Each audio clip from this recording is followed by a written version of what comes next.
Good morning. How's everybody on this? December 29, 12/29. That's 3, and 11 is 14, and 6 is 20. It's a 2. Today's a 2.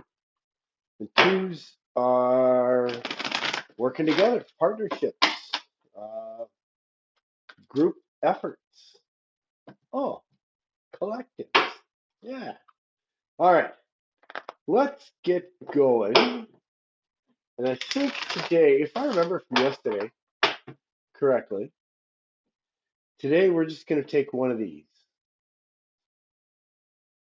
And that one looks like a good one. The Void, where everything starts.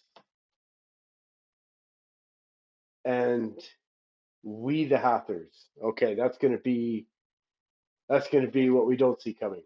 So then from this deck, we're gonna take we'll take bottom, and we'll take this one,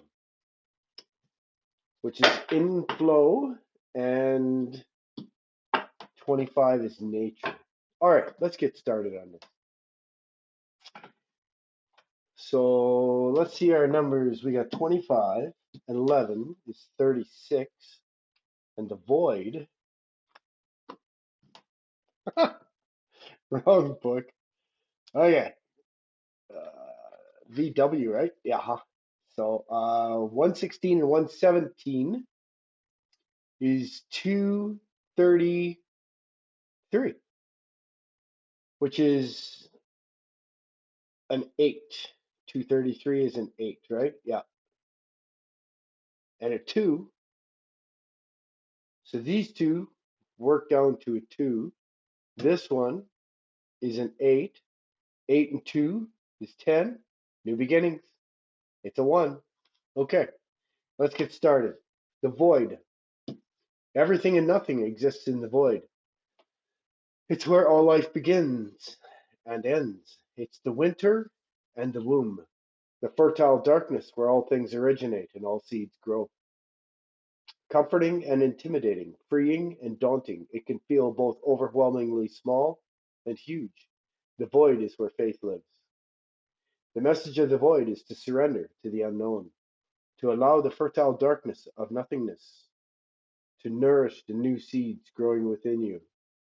Regardless of whether you know what they'll one day become, you are being called to surrender to the mystery of what's next, to rest and to allow the winter of your life to do the work for you, to hand over your control and trust that just because you can't see what's happening beneath the surface, it doesn't mean things aren't at work. The greatest weavings happen when we find a way to surrender and trust that our life is being knitted for us, right beneath the surface, in ways known and unknown. Now is the time to cultivate faith and allow deep, deep rest. The void often surfaces at the end of a chapter or life phase, when we're called to let go of all that we know and identify with. When you're in the void, it can feel scary and as if you should be doing something. However, when this card appears, it's a sure sign that the most productive thing to do is to relinquish control and surrender to the changing mystery of your life. How are you being called to surrender to the unknown mystery of your life? Perfect timing on that card. That's cool. All right, we got number 25, which is nature. It's time to return to nature and reconnect. That's better. Enjoy the scent of the flowers if you can find some. Walk quietly by the ocean if it's not frozen. Hug a tree if you can get there through the snow. I get rooted in the core of Mother Earth. It's all nature. It's time for a look within. Nature will bring you back on track. Watch, listen, breathe, and connect. Feel the pulse of life streaming throughout, fully and naturally. Through our heart, we are connected to all things, including our higher self. Sit, quiet your mind, place your hand on your heart, and connect. It is here that you will find your truth.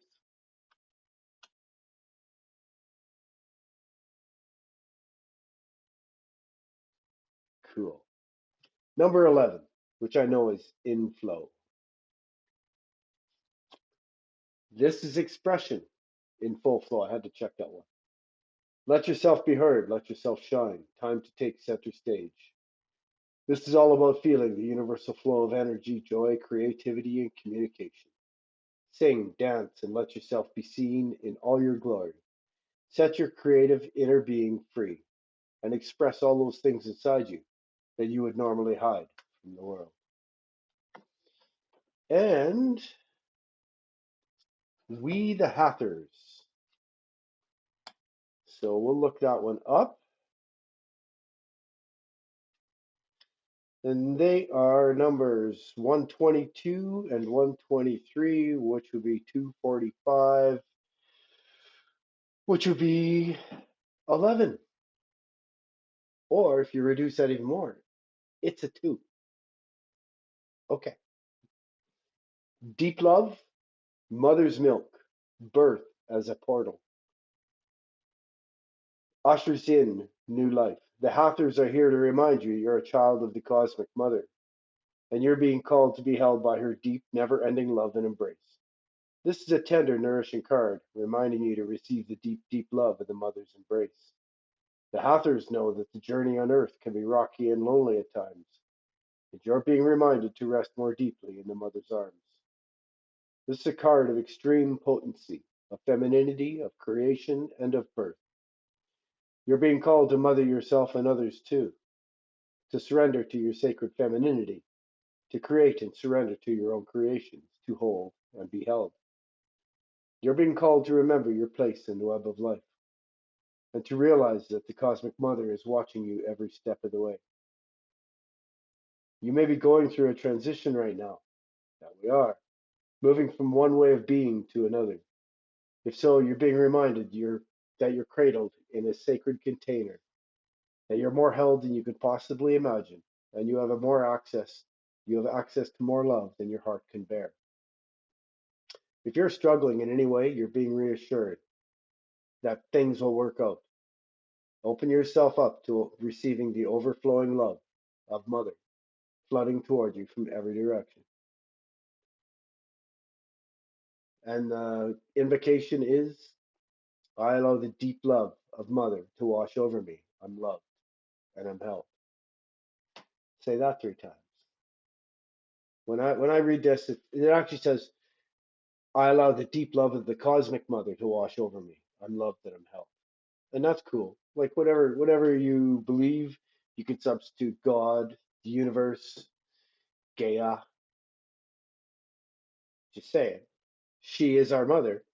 It's funny. We create boundaries and borders and conquer, pillage, and make invisible lines and say, this is mine. And it's not. We need her to survive. She doesn't need us.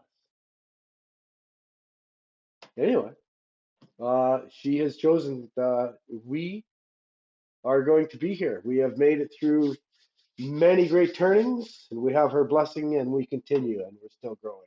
So, everybody, have an awesome day. These cards are pretty awesome. Be well. Take care. Talk tomorrow.